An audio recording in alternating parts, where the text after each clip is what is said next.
Olá, graça e paz da parte de Deus, do nosso Paizinho do céu, e da parte de Jesus Cristo, nosso Senhor, seja com você. Hoje eu quero pensar sobre o Evangelho do perdão. Você já pensou o que significa isso? O Evangelho do perdão.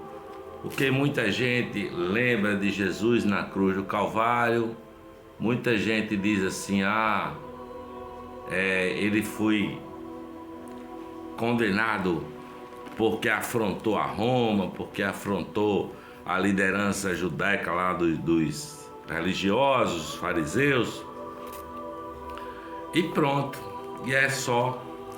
E é um cara que morreu numa cruz, né, ladeado por dois ladrões como um bandido, que era condenado assim naquele período lá que Jesus viveu aqui nessa terra. Mas vamos pensar no que ele fez por nós e nós entenderemos o Evangelho verdadeiro, o Evangelho do perdão, perdão completo. Para isso eu quero ler aqui em Mateus capítulo 26.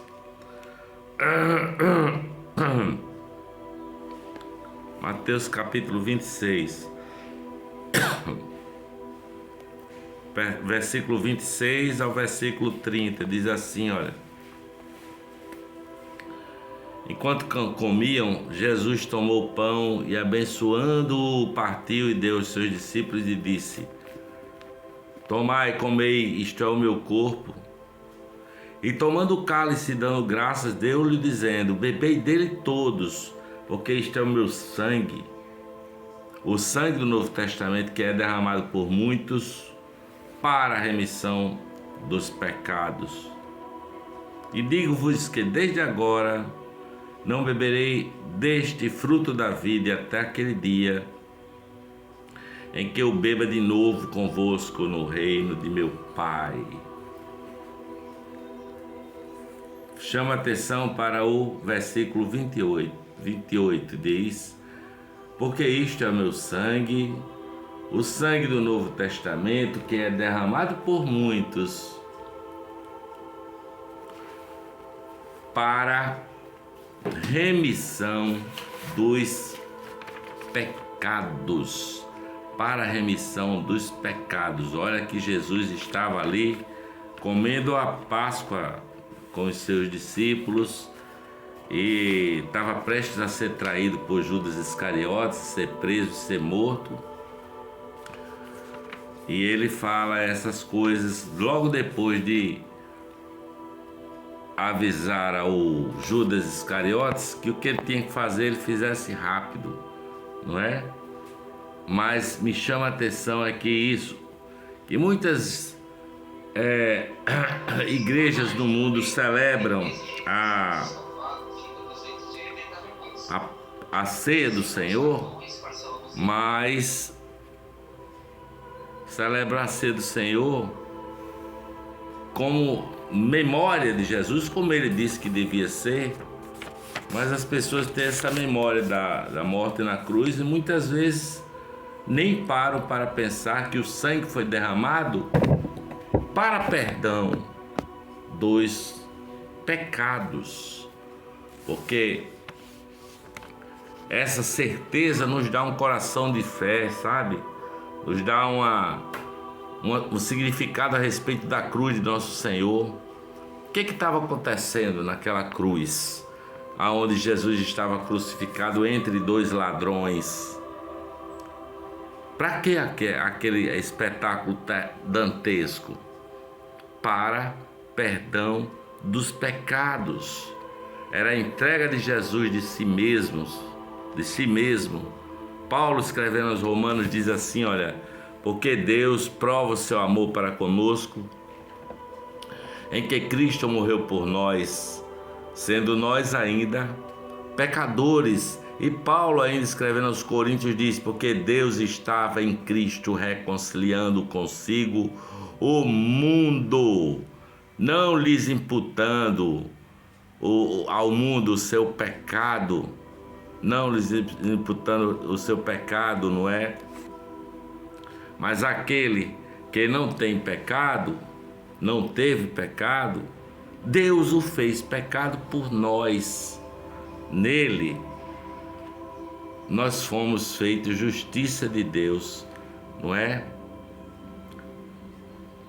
Jesus, quando ensina-nos a orar, ele diz assim: perdoa os nossos pecados ou as nossas dívidas, assim como nós perdoamos a quem nos tenha ofendido.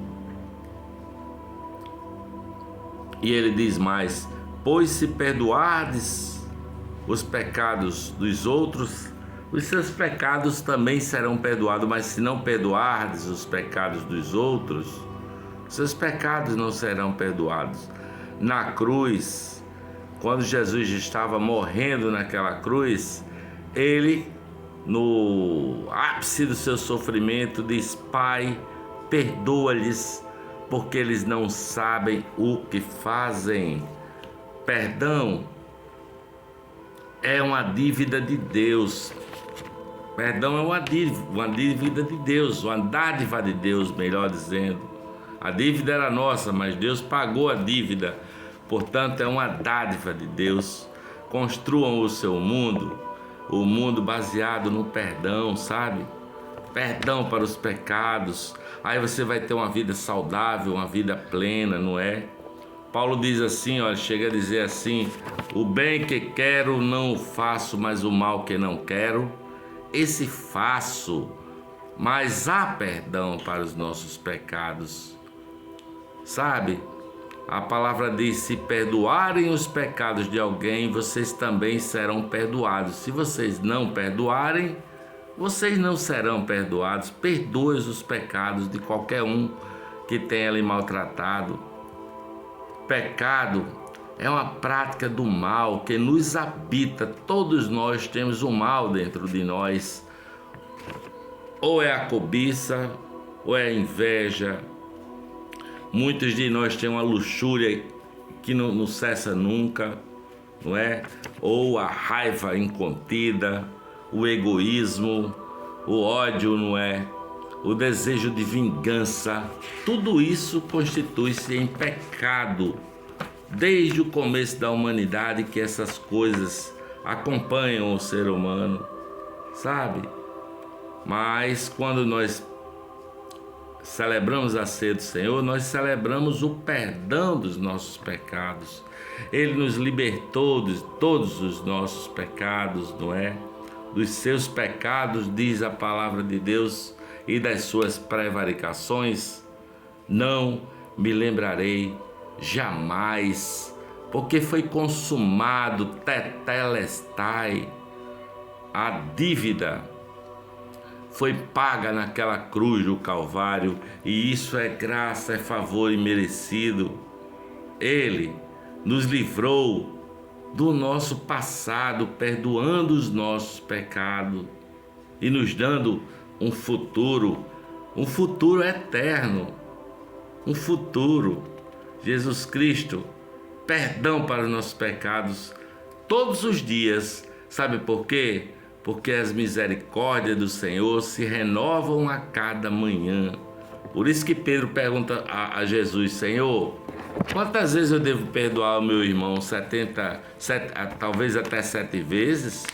E Jesus responde a Pedro: Pedro, não te digo que 7 vezes, mas 70 vezes 7, ou seja, sempre.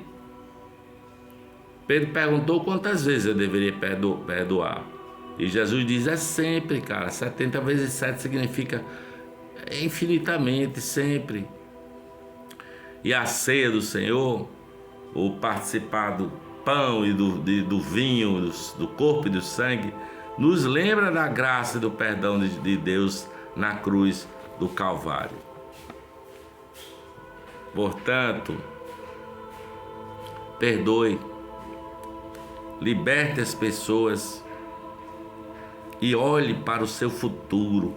Não olhe mais para o seu passado. Jogue fora a tua vergonha e não desista da vida, porque Deus não desistiu de nós, Deus não desistiu de mim, Deus não desistiu de você.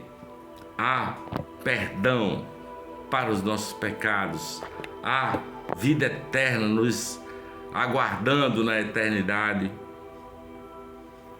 por causa do grande amor com que Deus nos amou, a ponto de entregar o seu Filho naquela cruz para pagar o preço do meu pecado, do seu pecado, e nos conduzir em amor, em novidade de vida. Como Jesus disse a Nicodemos, necessário vos é nascer de novo, em novidade de vida caminhar para os braços do Eterno na cidade celestial. Beijo no seu coração, paz e bem para você. Amém.